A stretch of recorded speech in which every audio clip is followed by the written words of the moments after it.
যখন থেকে দেশের ব্যাংকে ব্যাংকে রিজার্ভে টান পড়েছে, কেউ আর রেমিটেন্স পাঠাচ্ছে না, তখনই আপনাদের টনক নড়ে উঠল। তখনই গুরুত্ব বেড়ে গেলে প্রবাসীদের। এতদিন কোথায় ছিলেন আপনারা? কোন জায়গায় ছিল এই মায়াগুলা? এই মায়াগুলা কোথায় লুকিয়ে রেখেছিলেন এতদিন? কাল আবার দেখলাম সেলিব্রিটিদের দিয়ে রিসিভ করানো হচ্ছে এয়ারপোর্টে। আমরা তো এইগুলা চাই না। আমরা যারা সাধারণ প্রবাসী আছি তারা তো এইগুলা চাই না। কদিন এভাবে রিসিভ করাবেন? কদিন আসবে সাকিব তামিমরা? আপনারা যে এয়ারপোর্টের ভিতরে কোন আর বাইরে কোন, শিক্ষিত নামের যে গরু ছাগলদের বসিয়ে রেখেছেন, ওদেরকে একটু বিহেভিয়ার শিক্ষা দেন। মানুষের সাথে কিভাবে ব্যবহার করতে হয় সেটা একটু শিখান। হাই কমিশনে বসিয়ে রাখা গরু ছাগলদের কথা কি বলবো? ওরা হচ্ছে সবচেয়ে বড় গরু ছাগল। কোনো বিহেভিয়ার চিনে না, কোনো কিছু জানে না। এমন ব্যবহার করব লাগে যেমন আমরা ওদের জন্য কাজ করতে এসেছি, আমরা ওদের চাকর।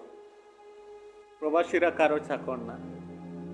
নিজের বাপের টাকা দিয়ে প্রবাস যে দিনরাত পরিশ্রম করে দেশের জন্য টাকা পাঠাচ্ছে, আবার সেই টাকা থেকে বেতন হচ্ছে ওদের, তারপরেও আমাদের সাথে গরু ছাগলের মতো ব্যবহার করে ওরা। এটা কোনো প্রবাসী মানিয়ে নিতে পারে না। অনেক কষ্ট হয়, মেনে নিতে অনেক কষ্ট হয়। দিনরাত পরিশ্রম করে আমরা বিদেশে টাকা রুজি করি, বিদেশের মানুষই আমাদের সম্মান দিয়ে কথা কয়, কিন্তু দেশের মানুষ, দেশের ভিতরে শিক্ষিত নামের গরু ছাগলদের কাছ থেকে আমরা কোনোদিন সম্মান পাই না। আমরা তো সরকারের কাছ থেকে আর কিছু চাই না, সুন্দর একটু ব্যবহার চাই।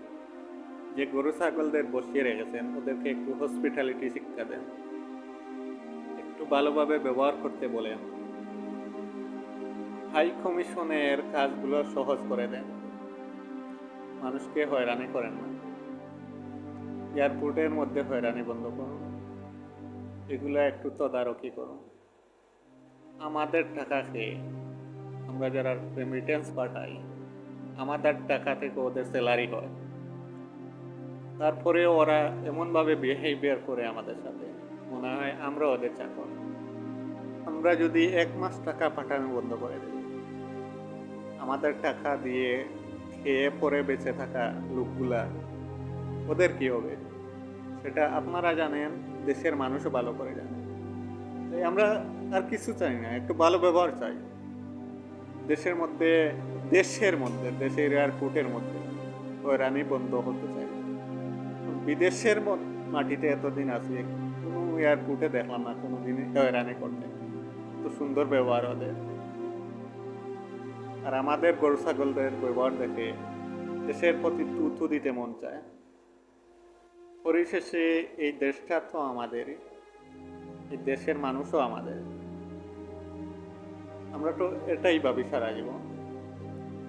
কিন্তু দেশের মধ্যে যারা আছে, দেশের মধ্যে গরু ছাগল যারা আছে, তারা তো আমাদের চাকর ভাবে।